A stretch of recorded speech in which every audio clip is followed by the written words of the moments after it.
டேல வந்து ஷூட்டிங் ஸ்பாட்டில் இதே மாதிரி க்யூவில் நின்று தட்டு எடுத்துன்னு போய் இது பண்ணுறோம்.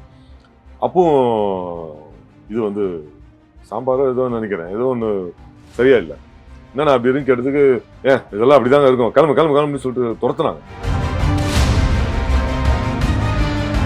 பாருங்க சார், நேற்று போட்ட குருமா சார், இது நீங்கள் சாப்பிடுங்களா சார், ரசம் மாதிரி இருக்கு, இதுதான் எங்களுக்கு போட்டாங்க. நாங்களும் மனுஷன் தாங்க சார், இப்போ பிச்சைக்காரன் போகிறோம், இவங்க வீட்டு காசு இருந்தால் போகிறாங்க. ஏன்னா இங்கே வந்து மெயினாக இங்கே டிஃப்ரென்ஷியேட் பண்ணுறது நடிகர்களுக்கு யாருக்கு என்ன கேட்டகரியான சாப்பாடு, அங்கேயுமே இட ஒதுக்கீடு. ஆமாம் வந்து சார் வாங்க சாப்பிடுங்க, இப்போ பிரியாணி தான் இருக்குது, வாங்க சாப்பிடுங்க அப்படின்னா நீங்கள் துரத்தி அமிச்சு நாய் ஒருத்தர மாதிரி துரத்தி மறுபடியும் சாப்பிட சொன்னால் சாப்பிடும். இனிமேல் இந்த இதில் சாப்பிட மாட்டோம் நாங்கள் 10 பேரும். நீங்கள்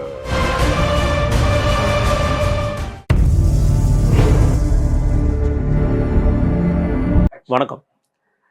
தமிழ்நாட்டில் கலை விஷயமா நடிகர்கள் பலரும் இருந்தாலும் சைடு ஆக்டர்ஸ்ன்னு சொல்லி அவங்களுடைய வாழ்க்கை முறை வந்து பார்த்திங்கன்னா மிக நீண்ட நெடிய பயணமாக இருக்கும். அதில் நிறைய பாதைகளில் முட்கள் இருக்கும், பூக்கள் இருக்கும். அவங்க மேலே தூவுறது பூக்களா முட்களான்னு கூட தெரியாமல் அவங்க அந்த பாதையை கடந்து போயிட்டே இருப்பாங்க. ஒரு கட்டத்தில் அந்த பாதையில் வந்து மிகப்பெரிய அளவில் சக்ஸஸ் அடைஞ்சிருப்பாங்க. அந்த சக்ஸஸை வந்து அவங்க உணர்றதுக்குள்ளே அவங்களுக்கு வயதுன்னு ஒன்று வந்து முன்னாடி வந்து நிற்கும். அந்த மாதிரி பலர் இந்த தமிழ் திரை உலகத்தில் இருக்கிறாங்க. அதில் நம்ம கூட இப்போ இருக்கிறது சம்பத்ராம் சார். அவர் 26 வருடங்கள் அவரோட பாதையை இந்த தமிழ் சினிமாவில் கடந்து வந்திருக்கிறார்.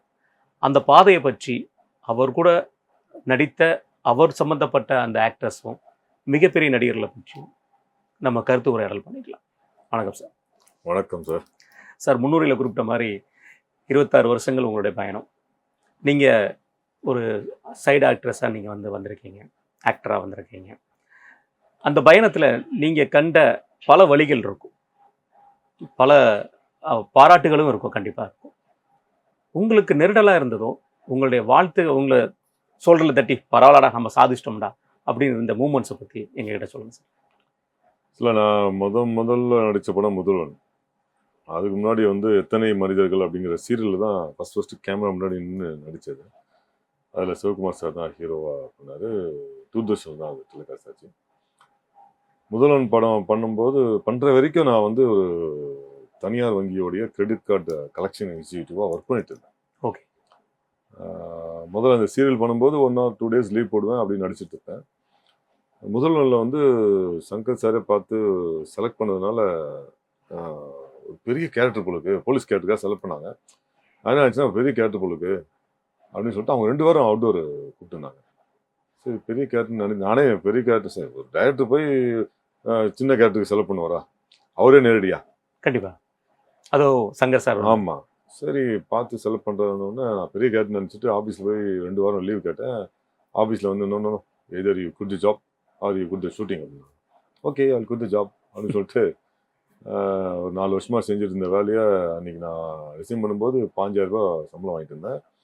99 அந்த டைமில், 2000 அந்த டைமில் சொன்னோன்னே நான் ரிசைன் பண்ணிட்டு போனேன். அங்கே போனால் ஒரு 1000 பேர் க்ரௌடு. சிஎம்ஆர் நடித்த ரகுவரன் சார் வந்து ஹீரோயினோட ஊருக்கு போவார்.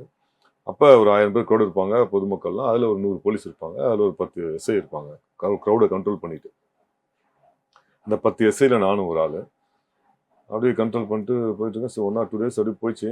ஸோ வரும் நமக்கு ஏதாவது சீன் வரும், நல்லா வீட்டை நல்லா நம்மளே சும்மாட்டு செலக்ட் பண்ண போகிறாரு சங்கர் சார், அதனால் நமக்கு ஏதாவது இருக்கும் அப்படின்னு நினச்சிட்டு 1 நாள் ஆச்சு, 2 நாள் ஆச்சு, 3 நாள் ஆச்சு. அதுக்கப்புறம் எனக்கு நம்பிக்கை போச்சு.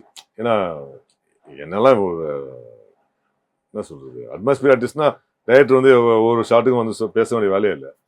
அந்த 1000 பேர் நானும் ஒரு ஆள், அதனால் அவருக்கும் எனக்கும் டச்சே இல்லை, வாய்ப்பு இல்லை.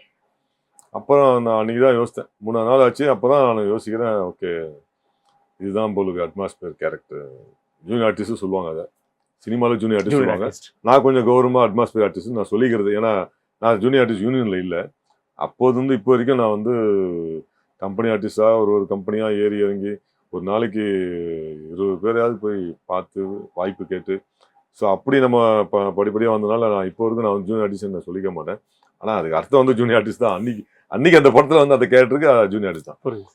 ஸோ அது பண்ணும்போது அன்னைக்கு முடிவு பண்ணேன், சரி ஓகே வேலையும் விட்டாச்சு, மறுபடியும் போய் சேரவும் முடியாது, இனி வாழ்வோ தாழ்வோ சினிமா தான் அப்படின்னு முடிவு பண்ணி தான் அந்த ஏமாற்றம் வந்து எனக்குள்ளே நான் வந்து ஒரு ஒரு தீர்மானமான ஒரு முடிவு எடுத்து அதுல இருந்து முயற்சி பண்ண ஆரம்பிச்சேன். நல்லா நீங்க வேலையை விட்டதை வந்து வருத்தப்படல. ஆமா.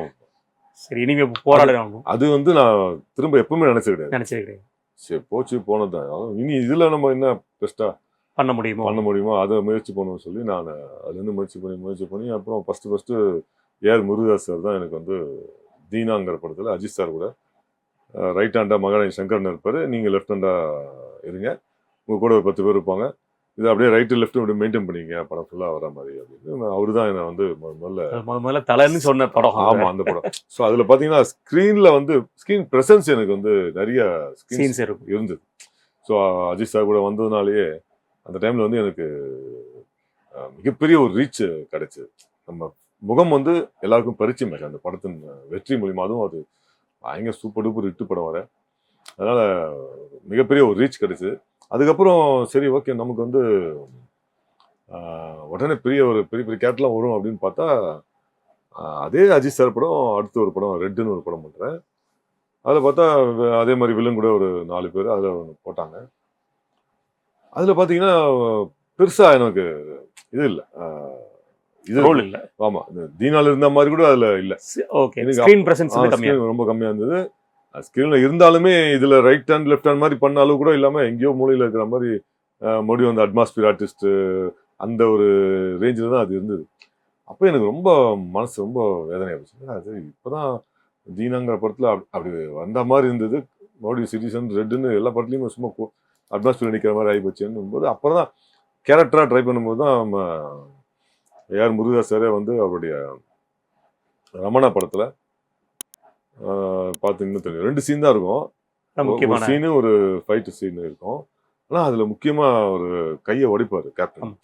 ஸோ கேப்டன் கை உடைக்கிற அந்த ஷாட்ல வந்து மக்களுக்கு எல்லாருக்கும் ரீச் ஆயிடுச்சு, ஃபேஸ் ரீச் ஆயிடுச்சு. இன்னும் அதை விட அதுல படம் ஃபுல்லா வந்து ரீச் ஆகிறத விட ரமணா படத்துல ஒரே சீன்ல நல்ல கை உடைக்கிற சீன் நல்லா ரீச் ஆயிடுச்சு.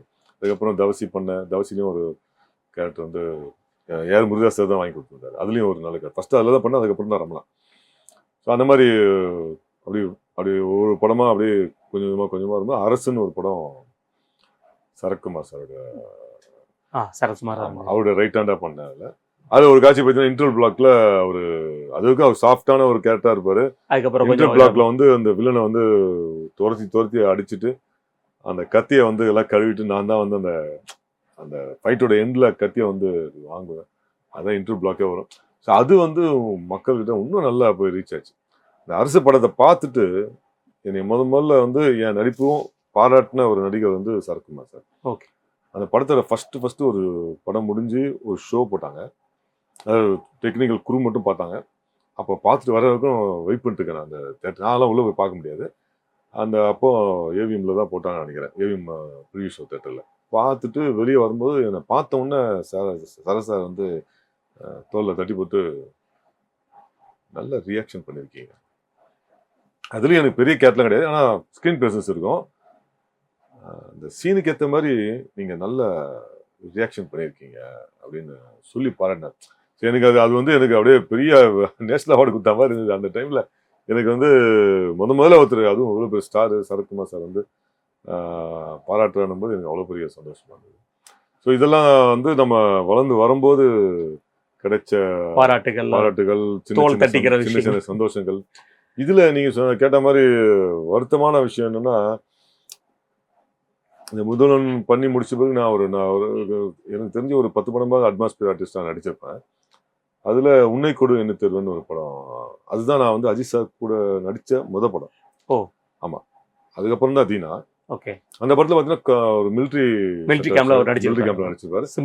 அவரோட ஒரு 74 பேர் எங்களை வந்து செலக்ட் பண்ணி கூட அந்த மிலிட்டரி மேனா நடிக்கிறதுக்கு கூட அவர் நடிக்கிறதுக்கு எங்களெல்லாம் செலக்ட் பண்ணி கூப்பிட்டு போயிருந்தாங்க. அப்போ ஊட்டியில தான் ஷூட்டிங்கு. ஒரு நாள் வந்து எங்களுக்கு நைட்டு ஃபுட்டு வந்து சப்பாத்தியும் குருமாவும் போட்டாங்க. சப்பாத்தி வந்து பேப்பர் மாதிரி இருக்கும். இந்த குருமா வந்து ரசம் மாதிரி இருந்தது. குருமா எப்படி இருக்கும்? கொஞ்சமாச்சும் கலவையா கொஞ்சமாச்சும் கலவையா இருக்கும், கொஞ்சம் திக்கா திக்கா இருக்கும். இருக்கும். இது வந்து ரசம் மாதிரி இருந்தது. நாங்க அந்த ப்ரொடக்ஷன் கிட்ட என்னன்னா, எப்போ நான் சாப்பிடுறது, ரசம் மாதிரி இருக்கு, அப்படிதான் இருக்கும், இஷ்டம் தான் சாப்பிடுங்க, அப்படி வச்சுட்டு போங்க அப்படின்னாரு. எனக்கு சுருன்னு ஏறி போச்சு. என்னடா நம்ம வந்து சோத்துக்கு கதி இல்லாம சினிமா வரல, கண்டிப்பா. ஏதோ ஒரு மிடில் கிளாஸ் ஃபேமிலி தான் பிறந்து ஒரு காரு வீடு எல்லாம் இருக்கிற ஒரு குடும்பத்துல தான் வந்து சினிமாவோட ஆர்வத்தில் நம்ம வந்து ஒர்க் பண்ணிட்டு இருக்கோம், முயற்சி பண்ணிட்டு இருக்கோம். என்ன இருந்தாலும் பிச்சைக்காரனை தோத்துற மாதிரி தோத்துறான்னு சொல்லிட்டு அங்கே நான் எதுவும் சொல்லிக்கல. ஒரு ஃப்ரெண்டை கூப்பிட்டு ஒரு கவர் எடுத்து கவரில் இந்த குருமா ரசத்தை ஊற்றி பேக் பண்ணிட்டேன். மறுநாள் இதே மாதிரி நான் அப்போல்லாம் வந்து கியூவில் நின்று தான் நாங்கள்லாம் போய் சாப்பாடு வாங்கி சாப்பிடுவோம். டேல வந்து ஷூட்டிங் ஸ்பாட்டில் இதே மாதிரி கியூவில் நின்று சாப்பிட்டுட்டு இருக்கோம். தட்டு எடுத்துன்னு போய் இது பண்ணுறோம். அப்பவும் இது வந்து சாம்பாரோ ஏதோ நினைக்கிறேன், ஏதோ ஒன்று சரியா இல்லை. என்னன்னா அப்படி இருந்து கேட்டதுக்கு, இதெல்லாம் அப்படிதாங்க இருக்கும், கிளம்பு கிளம்பு கிளம்புன்னு சொல்லிட்டு துரத்துனாங்க. எனக்கு சுருன்னு ஏறி போச்சு. நான் கொஞ்சம் டென்ஷன் ஆனால் அப்படி பஸ்ட் அவுட் ஆகிடுவேன் அந்த டைமில். அதுக்கப்புறம் தான் அதெல்லாம் தப்புன்னு தோணுச்சு எனக்கு. நான் கொஞ்சம் சத்தம் போட்டேன், என்னங்க நீங்கள் சாப்பிடணும் பிச்சைக்காரன் போகிறவங்க போகிறீங்க, நேற்று என்னன்னா எங்கள் குர்ராத அந்த குருமா காட்டுறேன் அப்படின்னு சொல்லிட்டு குருமா இப்போ அந்த மேனேஜர் வந்துட்டார். அதுக்குள்ளேயும் மேனேஜர்கிட்ட காமிச்சேன், சார் பாருங்கள் சார், நேற்று போட்ட குருமா சார், இது நீங்கள் சாப்பிடுங்களா சார், ரசம் மாதிரி இருக்குது, இதுதான் எங்களுக்கு போட்டாங்க, நாங்களும் மனுஷன் தாங்க சார், இப்போ பிச்சைக்காரன் போகிறவங்க இவங்க வீட்டு காசுல இருந்தால் போகிறாங்க அப்படின்னு சொல்லிட்டு சத்தம் போட்டு இது பண்ணணும். அப்புறம் அவர் கூப்பிட்டு ப்ரொடக்ஷனால எல்லாரும் ஏதோ சந்தர்ப்பத்தில் சினிமா நடிக்கிற ஆர்வத்தில் வந்திருப்பாங்க, சாப்பாடு எல்லாருக்கும் ஒழுங்காக போடுங்க அப்படின்னு சொல்லிட்டு அந்த படத்தோட மேனேஜர் கணேஷ் சார், அப்புறம் அசோசியேட் செந்தில் சார், இவங்கெல்லாம் கூப்பிட்டு அவங்கள திட்டி. ஸோ இது மாதிரி சினிமா அந்த வந்த பிகினிங்கில் வந்து ஒரு ஜூனியர் ஆர்டிஸ்டுக்கு என்ன கிடைக்க வேண்டியது கிடைக்குது அப்படிங்கிறது அதெல்லாம் அனுபவிச்சது. இதே மாதிரி தான் இன்னொரு படமும் வந்து அதுவும் ஒரு பெரிய ஹீரோ படம். ஷூட்டிங் ஸ்பாட்டில் ஏபிசின்னு 3 பிரிவாக இருக்கும். ஏன்னா இங்கே வந்து மெயினாக இங்கே டிஃப்ரென்ஷியேட் பண்ணுறது நடிகர்களுக்கு யாருக்கு என்ன கேட்டகரியான சாப்பாடு, அங்கேயுமே இட ஒதுக்கீடு. ஆமாம் ஆமாம். ஸோ ஏனா டைரக்டர் ஹீரோ அப்படி இருக்கும், பினா டெக்னீஷியன்ஸ் அப்படி இருக்கும், சீனா எங்களை மாதிரி கம்பெனி ஆர்டிஸ்ட் அல்லது ஜூனியர் ஆர்டிஸ்ட்னு சொல்லிக்கலாம். அந்த மாதிரி ஆளுங்களுக்கு அது நான் தெரியாமல் என்ன பண்ணோம், ஒரு நாள் நாங்கள் ஒரு 10 பேர் அந்த பக்கம் ஏ கேட்டகரி உள்ளே போயிட்டோம். எங்களுக்கு தெரியாது அங்கே ஏ கேட்டகரின்னு. உள்ளே போயிட்டு உட்காந்து போ இங்கெல்லாம் உங்களுக்கு கிடையாது அப்படின்னு சாப்பிட்றேன். என்னடா அது இவ்வளோ தோத்துறாங்க அப்படின்னு சொல்லிட்டு எனக்கு சுருன்னு நம்ம தான் கொஞ்சம் டென்ஷன் பார்த்தியாச்சே, சுருன்னு ஏறி போயிட்டு இனிமேல் இந்த ஷூட்டிங் ஸ்பாட்டில் நம்ம சாப்பிடவே கூடாது, வைராக்கியம் வந்துடும் இல்லை எல்லாருக்கும். இனிமேல் ஷூட்டிங் ஸ்பாட்னா அங்கே பிரியாணி இருந்திருக்கு, அதுதான் பிரச்சனை. இனிமேல் இந்த ஷூட்டிங் ஸ்பாட்டில் நம்ம சாப்பிடவே கூடாது அப்படின்னு சொல்லிட்டு என் ஃப்ரெண்ட்ஸ் எல்லாம் ஒரு 10 பேர் இது பண்ணிட்டு நாங்களாம் கிளம்பி போயிட்டோம். நாங்களாம் ஹீரோ கூட அடியாட்கெல்லாம் பண்ணுறோம் அந்த படத்தில். நாங்கள் வாட்டுக்கு கிளம்பி ஒரு 10 கிலோமீட்டர் தள்ளி போய் உட்காந்து சாப்பிட்றதுக்காக நாங்கள் போயிட்டு சாப்பிட்டுட்டு இருக்கோம். ஃபோன் வருது. அப்போ என்கிட்ட மட்டும் தான் ஃபோன் இருக்கும், என்கிட்ட செல்ஃபோன் இருக்குது. அந்த படத்தில் அடிக்கும்போது என்கிட்ட ஒரு செல்ஃபோன் இருக்கும், ஹீரோ கூட இருக்கும், ப்ரொடியூசர் இருக்கும், மற்றபடி யார்கிட்டையும் இருக்காது. ஃபோன் வந்தது, சார் என்ன எங்கே போனீங்க அப்படின்னு. இல்லை பிரியாணி போகிறதுக்கு உள்ளே போனதுக்கே வந்து நாயை தூத்துற மாதிரி தூத்துறானுங்க, இனிமேல் நான் இங்கே சாப்பிட மாட்டேன் சார், சாப்பிட்டுட்டு இருக்கோம் வந்துடுறோம். ஏங்க ஷார்ட் ரெடிங்க வெயிட்டிங்க. சரி சார் சாப்பிட்டது இல்லையா சார், சாப்பிட்டதுன்னு சொல்லிட்டு அப்படியே உடனே சாப்பிட்டதை அப்படியே பாதியில் வச்சுட்டு ஷார்ட் ரெடி உடனே கிளம்பி வந்துட்டோம். வந்து சார் வாங்க சாப்பிடுங்க, இப்போ பிரியாணி தான் இருக்குது வாங்க சாப்பிடுங்க அப்படின்னா.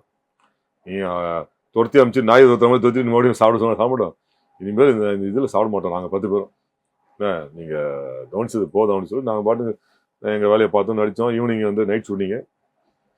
அப்போவும் ஒரு 10 பிரியாணி எங்கள் 10 பேருக்கு பிரியாணி எடுத்து வந்து பார்சல் எடுத்துன்னு கொடுத்தாங்க, சாப்பிடுங்கன்னு. இல்லை சார் நான் வந்து முடிவு எடுத்துட்டேன், இந்த படம் முடிவு எடுத்து சாப்பிட மாட்டேன், வேணா ஃப்ரெண்ட்ஸ் சாப்பிட்றது அவங்க சாப்பிடுவேன், ஏன்னா நான் தான் அந்த பிரச்சனையில் டைரெக்டாக இன்வால்வ் ஆனது, அந்த அவமானத்தை நான் தான் டைரெக்டாக அனுபவிச்சது, அதனால் நான் சாப்பிட மாட்டேன், மற்றவங்களாம் சாப்பிடுங்க சொல்லி மற்றவங்களாம் சாப்பிட்டாங்க. அந்த ஷூட்டிங் இன்னும் அதுக்கப்புறம் 20 நாள் நடந்தது. டெய்லியும் வந்து காலையில் வீட்டிலேருந்து சாப்பிட்டு போயிடுவேன், மதியானம் பக்கத்தில் எங்கே கடை இருந்துன்னா அங்கே போய் சாப்பிடுவேன், அப்புறம் ஈவினிங் கிளம்பி போயிடுவேன். தண்ணி விட குடிக்கல அந்த ஷூட்டிங் முடிகிற வரைக்கும். ஆமாம் படம் முடிகிற வரைக்கும். ஆமாம்.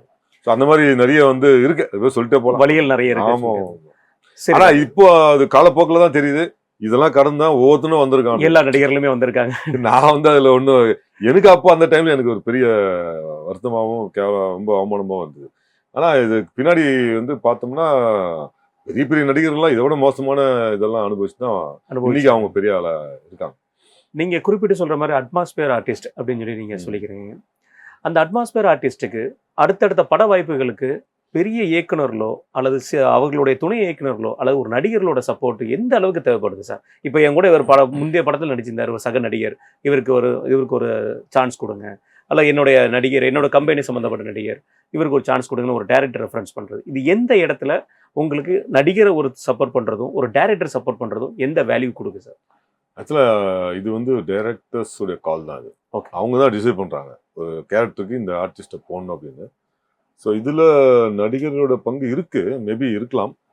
பட்டு எனக்கு சரத்குமார் சார் தவிர மற்ற யாருக்கிட்டையும் நான் போய் வாய்ப்பு கேட்டது நடிகர்கள்கிட்ட வாய்ப்பு கேட்டதில்லை. C action king Arjun sir வந்து ஒரு டைரக்டர், அவர்கிட்ட நான் போய் வாய்ப்பு கேட்டிருக்கேன். புரியுது. ஆனால் சரத்குமார் சார் வந்து ஜஸ்ட் ஒன்லி ஆக்டர், நடிகர் மட்டும்தான். பட் அவர்கிட்ட நான் தொடர்ந்து அரசு, திவான், இது மாதிரி நிறைய படம், அரசு, அதுக்கப்புறம் ஒரு 4-5 படம் பண்ணியிருக்காரு, சத்ரபதி நிறைய பண்ணியிருக்காரு அவரோட.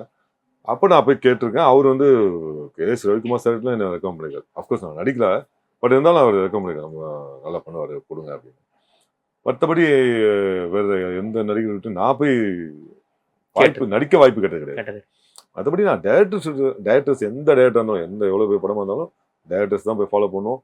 அசோசியேட்டு, அசிஸ்டன்ட் டைரக்டர்ஸ், இவங்கள தான் நம்ம ஃபாலோ பண்ணி இப்போ இருக்கும். எனக்கு சப்போர்ட்டாக இருக்கிறது உதவி இயக்குநர்கள், இணை இயக்குநர்கள் இவங்க தான். ஏன்னா நம்ம இவங்கள தான் ரெகுலராக ஃபாலோ பண்ணிகிட்டே இருக்கிறதுனால. அதே மாதிரி ராகவ் லாரன்ஸ் மாஸ்டரும் ஃபாலோ பண்ணுவோம், ஏன்னா அவரும் ஒரு இயக்குநர்ன்றதுனால. அவர் தொடர்ந்து ஒரு 4 படம் கொடுத்துருக்காரு. இப்போ காஞ்சனா 4 ட்ரை பண்ணிட்டு இருக்கேன். மேபி கூப்பிடுவார். அந்த மாதிரி எனக்கு இயக்குநர்கள் அந்த டீம் தான் நமக்கு வந்து சப்போர்ட்டாக இருக்கிறது. ஒரு படம் இல்லைன்னா கூட அடுத்த படத்தில் வாய்ப்பு கொடுப்பாங்க. அது மாதிரி தான் டைரக்டர் ஹரிஷ் சார் கிட்ட 6 படம் பண்ணியிருக்கேன். ஒரு டைரக்டர் படத்தில் அதிகமாக நடிச்சது டைரக்டர் ஹரிஷ் சார்.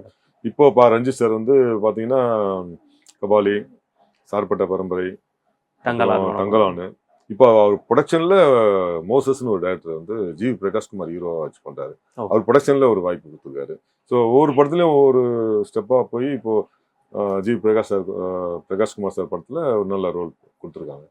ஸோ அதே மாதிரி பிரபுதேவா மாஸ்டர், போக்கிரி, வில்லு, அதுக்கப்புறம் மொத்தம் 3 படம் அவர்கிட்டையும் பண்ணியிருக்கேன். முருகதாஸ் சாரும், தீனா, ரமணா, ஸ்பைடர் 3 படம் பண்ணியிருக்கேன். ஸோ ஒவ்வொரு படத்துலையும் ஒரு டைரக்டருமே வந்து ஒன்ஸ் நம்ம ஒரு வாட்டி பண்ணிட்டோம்னா அடுத்தடுத்து நம்மளை யூஸ் பண்ணி நினைப்பாங்க. அப்போ அந்த அட்மாஸ்பியர் ஆர்டிஸ்ட்ங்கிறது இயக்குநர்களோட கண்ணுகளுக்கு முன்னாடி தெரிய வேண்டிய ஒரு நடிகர்கள் இல்லையா? அவங்க கண்ணில் வந்து அந்த அட்மாஸ்பியர் இருக்கவங்க நோட் பண்ணுவாங்க. யார் சின்சியரா இருக்காங்க, யாரு இந்த நல்லா பண்றாங்க, யாரு இந்த கேரக்டருக்கு பொருத்தமா இருப்பாங்க அப்படின்னு ஃபர்ஸ்ட் பண்ணும்போது யோசிச்சு அடுத்த படத்துல பெட்டரா கொடுப்பாங்க. ஓகே. ஸோ அந்த இயக்குநர்கள் தான் மெயின். அவங்க தான் வந்து என்னை பொறுத்தவரைக்கும் அவங்க தான் கடவுள். அவங்க தான் கதாபாத்திரங்களை உருவாக்குறவங்க. அதே மாதிரி நம்ம வெற்றிமாறன் சார் படத்துலயும் 3 படம் பண்ணிருக்கேன், அடுத்தடுத்து பண்ணிருக்கேன். இப்போ இந்த படமும் கொடுப்பாருன்னு நம்புறேன். இன்னொரு விஷயம் சார், பொதுவாக சினிமா துறையில் சொல்லப்படுறது வந்து சம்பளம், அதை வந்து குறிப்பிட்டு சொல்லுவாங்க. இந்த அட்மாஸ்பியர் ஆர்டிஸ்ட், இந்த ஜூனியர் ஆர்டிஸ்ட் இந்த மாதிரி சொல்கிறாங்க எல்லாரும். இவங்களுடைய வாழ்க்கை முறையில் இந்த சம்பளங்கிறது மிகப்பெரிய ஒரு பங்களிப்பு கொடுக்க வேண்டியிருக்கும். ஒரு கம்பெனி இந்த சம்பளத்தை அந்த அட்மாஸ்பியர் ஆர்டிஸ்ட்டுக்கு அவங்க நடிச்சு முடிச்சோனையோ அந்த குறிப்பிட்ட காலங்களில் கொடுத்துட்றாங்களா, இல்லை இதில் எதுவும் இடர்பாடுகள் இருக்குங்களா? இல்லை, ஆக்சுவலாக எங்களை மாதிரி நான் ஒரு கம்பெனி ஆர்டிஸ்டாக நான் பண்ணும்போது ஆரம்ப காலகட்டத்தில் ஒரு படம் பேர் இதெல்லாம் சொல்ல விரும்பல, ஒரு கம்பெனியில் நடிச்சு முடிச்சிட்டோம். நாங்கள் அப்போல்லாம் நான் ஹீரோ ஃப்ரெண்ட்ஸாக அப்படின்னு நிறைய பேர் பண்ணியிருப்போம். அது மாதிரி பண்ணதில் ஒரு ஒரு 12 பேர்கிட்ட நாங்கள் சம்பளம் வராமல் சுற்றிட்டே இருந்தோம் ஒரு கம்பெனியில். எப்போ பண்ணாலும் சாயந்தரம் வாங்க, காலைல வாங்க, இப்படியே சொல்லி ஒரு 3 மாதம் அலக்கழிச்சிட்டே இருக்காங்க. 3 மாதம், கிட்டத்தட்ட 3 மாதம் சுற்றிட்டே இருக்கோம். சரி, நம்மளும் ஒரு பெரிய ஹீரோ, பெரிய கம்பெனி, பெரிய படம். நான் பொதுவாகவே வந்து நடிகர்கள் வந்து எப்பவுமே உடனே கோவப்பட்டு எதுவும் பண்ண மாட்டாங்க. ஏன்னா நம்ம அடுத்தடுத்து சினிமாவில் இருக்கணும், வாய்ப்பு இருக்குன்றதுக்காக ரொம்ப பொறுமையாக தான் இருப்போம். வாங்க எந்த நடிகராக இருந்தாலும், சின்ன நடிகரோ பெரிய நடிகரோ, இன்னும் சின்ன நடிகர் எங்களை மாதிரி வளர்ந்து வரும் நடிகர்கள் வந்து நிச்சயமா வந்து ரொம்ப பொறுமையாக தான் இருந்தாலும் இருப்பாங்க. அப்படிதான் ஒரு 3 மாசம் அலை கழிச்சு நாங்கள் எல்லாம் சேர்ந்து ஒரு முடிவு பண்ணோம். இன்னைக்கு தரலன்னா நம்ம வந்து கடையை விரிச்சிட வேண்டியதான் அன்னைக்கு அப்படின்னு ஒரு முடிவு பண்ணி 3 மாசமா அலைஞ்சு அன்னைக்கு மார்னிங் போனோம். சார் மேனேஜர் வரல சார், ஈவினிங் வாங்க அப்படின்னு ஆஃபீஸ் பாய் சொன்னாப்புல. ஈவினிங் சரி ஓகே, அப்படியே ஊரெலாம் சுற்றிட்டு மறுபடியும் ஈவினிங் போய் நிற்கிறோம். மேனேஜரு அப்படியே வந்துட்டு வீட்டுக்கு போயிட்டாரான், நீ நாளைக்கு வாங்க அப்படின்னு அந்த பையன் அசால்ட்டா, எப்பவுமே அசால்ட்டா தான் பதில் சொல்லுவோம். எங்களை மாதிரி ஆர்டிஸ்டுங்களை பார்த்தாவே இந்த ஆஃபீஸ் பாய்ங்களுக்குலாம் வந்து அவங்க தான் பெரிய ஒரு இது மாதிரி முதலாளித்துவம் அந்த ஆஃபீஸ் பாய்க்கே வந்துடும். அந்த பாய் முதலாளிக்கு வர்றது இயல்பு. அந்த அங்கே இருக்கிற ஆஃபீஸ் பாய்க்கும் வந்துடும். அந்த மாதிரி சொன்ன உடனே எங்க கூட அந்த பையனுக்கு சிறுன்னு ஏறி போச்சு. ஏண்டா நாங்கள் சும்மா அங்கங்கே சுற்றிட்டு உங்களுக்கு வேலை இல்லாமல் இங்கே வந்து டெய்லி வந்து உங்கள்கிட்ட சம்பளம் கேட்கணும், வாய்ப்பு கேட்டதுக்கு அலைஞ்சது போக இந்த சம்பளம் வாங்க தானே உங்கள்கிட்ட அலையுது ரொம்ப அது அதிகமாக இருக்குது. ஏன்னா அவ்வளோ கேவலமாக நீ சொல்கிற டைம்லாம் வரதுக்கு நாயா நாங்கள் உங்கள் வீட்டு வேலைக்காரன் நானே அப்படின்னு சொல்லிட்டு என் கூட இந்த பையன் அந்த டேபிள் ஃபோனு எல்லாத்தையும் தூக்கி போட்டு உடைச்சான். அடுத்து 10 நிமிஷத்துல சம்பளம் வந்துச்சு. அதான் சொன்னான், நான் இது 10 நிமிஷம் கொடுத்துருந்தா எவ்வளோ நாளாக வந்தேன்ல, ஓகே இன்னைக்காவது உங்கள்கிட்ட தயாரா பண்ணிருக்குமா, இது ஏன் இன்னைக்கே அன்னைக்கே கொடுத்துருந்தா நாங்கள் வந்து இப்போ எங்க மேலே ஒரு கெட்டு போயிடாது இல்லை கண்டிப்பா அது அப்படின்னு அவன் என் ஃப்ரெண்டு கூட வந்த ஃப்ரெண்டு வந்து வருத்தப்பட்டான். தப்பு பண்ணியிருந்தா மன்னிச்சுக்க, தப்பு பண்ணலாம் ஃபீல் பண்ணா கூப்பிட்டு வரேன் மறுபடியும் அப்படின்னு சொல்லிட்டு வந்துட்டான். ஸோ எதுக்கு சொல்ல வரேன்னா, இதெல்லாம் கடந்து தான் சார் வந்தான் யாரா இருந்தாலும் சரி.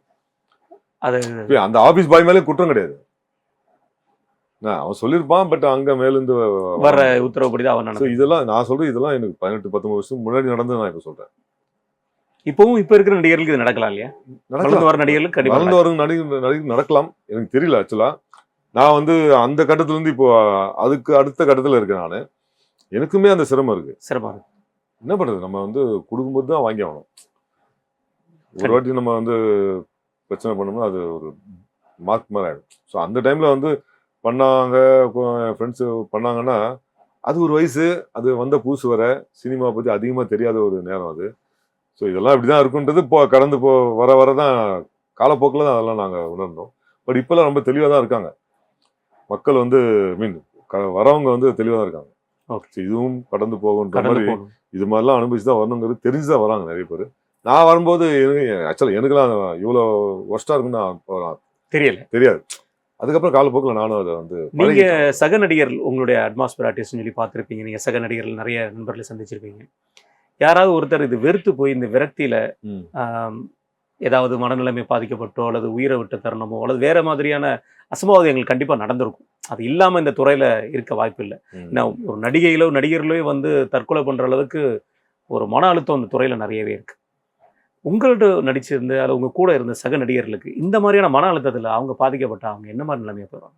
இல்லை சார், நிறைய பேருக்கு அந்த மன பாதிப்பு வந்து கண்டிப்பாக இருக்கும். ஏன்னா இங்கே வந்து கன்ஃபார்மாக டெய்லி வேலை வரும்னுலாம் சொல்ல முடியாது. ஸோ நல்லா நடித்து பேர் வாங்கினவங்க கூட வேலை இல்லாமல் ரொம்ப கஷ்டப்படுறவங்க இருக்காங்க. அதெல்லாம் கடந்து யாருக்கு இங்கே வந்து தொடர்ந்து வேலை வரும் அப்படின்னா, நான் இப்போ கொஞ்ச நேரத்துக்கு முன்னாடி சொன்னேன் இல்லையா, அந்த கோவம்லாம் படாமல் நம்ம வந்து எல்லாத்தையும் அட்ஜஸ்ட் பண்ணிட்டு டைரக்டர் ஆகட்டும் ப்ரொடியூசர் ஆகட்டும், டைரக்டருங்களும் ப்ரொடியூசரும் கூட வந்து கஷ்டப்பட்டு தான் வராங்க. அவங்களும் வந்து இப்போ பணம் கோடி கோடியாக வச்சுன்னுலாம் வரதில்லை. ஸோ அவங்க சூழ்நிலைக்கு அவங்க வந்து சில நேரங்களில் தர முடியாமல் போகலாம், அப்புறம் கூட தரலாம். ஸோ இதெல்லாம் நம்ம வந்து எக்ஸ்பெக்ட் பண்ணி அவங்கள ஒத்துழைச்சி வரவங்க கடைசி வரைக்கும் வந்து பட வாய்ப்புகளும் பெற்று நல்லபடியாக இருப்பாங்க. சில பேருக்கு வந்து இந்த வாய்ப்புகள் வராதனால மன உளைச்சலுக்காகி சில பேர் வந்து கேள்விப்பட்டிருக்கோம், தூக்குப்பட்டுலாம் காலமாக இருக்காங்க. ஸோ அந்த மாதிரிலாம் கேள்விப்படும்போது எனக்கு வந்து நமக்கும் பயம் இருக்கும். ஏதோ நமக்கு ஆண்டவன் அருளால என்னைய பொறுத்த வரைக்கும் இந்த 20 வருஷமா வந்து எப்பவுமே என்னை வந்து வேலை இல்லாமல் இருக்க வச்சதே கிடையாது ஆண்டவன். நமக்கு வந்து எப்பவுமே ஒரு பெருசாக நான் இன்னும் வளரலாம் கூட, நேற்று இருந்ததை விட இன்னைக்கு பெட்டராக இருக்கேன், இன்னைக்கு இருந்ததை விட நாளைக்கு பெட்டராக இருக்கும் அப்படின்னு நமக்கு போயிட்டுருக்கு. ஆனால் இதுவும் இல்லாமல் ஏகப்பட்ட பேர் இருக்காங்க, கஷ்டப்படுறவங்க வந்து நிறைய பேர் இருக்காங்க. அதில் நீங்கள் சொன்ன மாதிரி ஒரு சில பேர் வந்து உயிரை மாற்றி கொண்டவங்களும் இருக்காங்க, நோய்வாய்ப்பட்டு காலமானவங்களும் இருக்காங்க, கடைசி வரைக்கும் வாய்ப்புகள் வந்து மறுக்கப்பட்டு வயசாகி உடம்பு சரியில்லை அவங்கள பார்த்துக்கிட்டு கூட முடியாமல் இருந்து மாண்டவர்களும் இருக்காங்க. இது வந்து நான் நடிகர்கள் மட்டும் சொல்ல, உதவி இயக்குநர்களாக இருக்கலாம், இயக்குநர்களாக இருக்கலாம், ப்ரொடியூசர்ஸ் கூட இருக்கலாம். இதுதான் சினிமாவுடைய லைட்மேன்ஸ் கூட வரலாம். லைட்மேன்ஸ் வந்து அவங்கெல்லாம் வந்து ரொம்ப கஷ்டம் சார். ஒரு ஷூட்டிங்கில் மலை மேலே எங்கேயோ லைட் வச்சுருப்பாங்க சார். அங்கே நம்மளாம் அங்கே போகிறதுக்கே கஷ்டமாக இருக்கும்.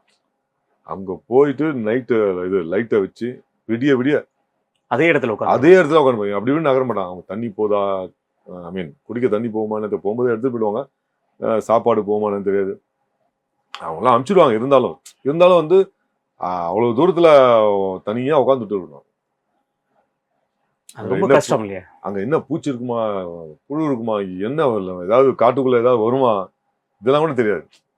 லைட்மேன்ஸ் மாதிரி ஒரு கஷ்டமான வேலை வந்து சினிமாவில் வேற எதுவுமே கிடையாது.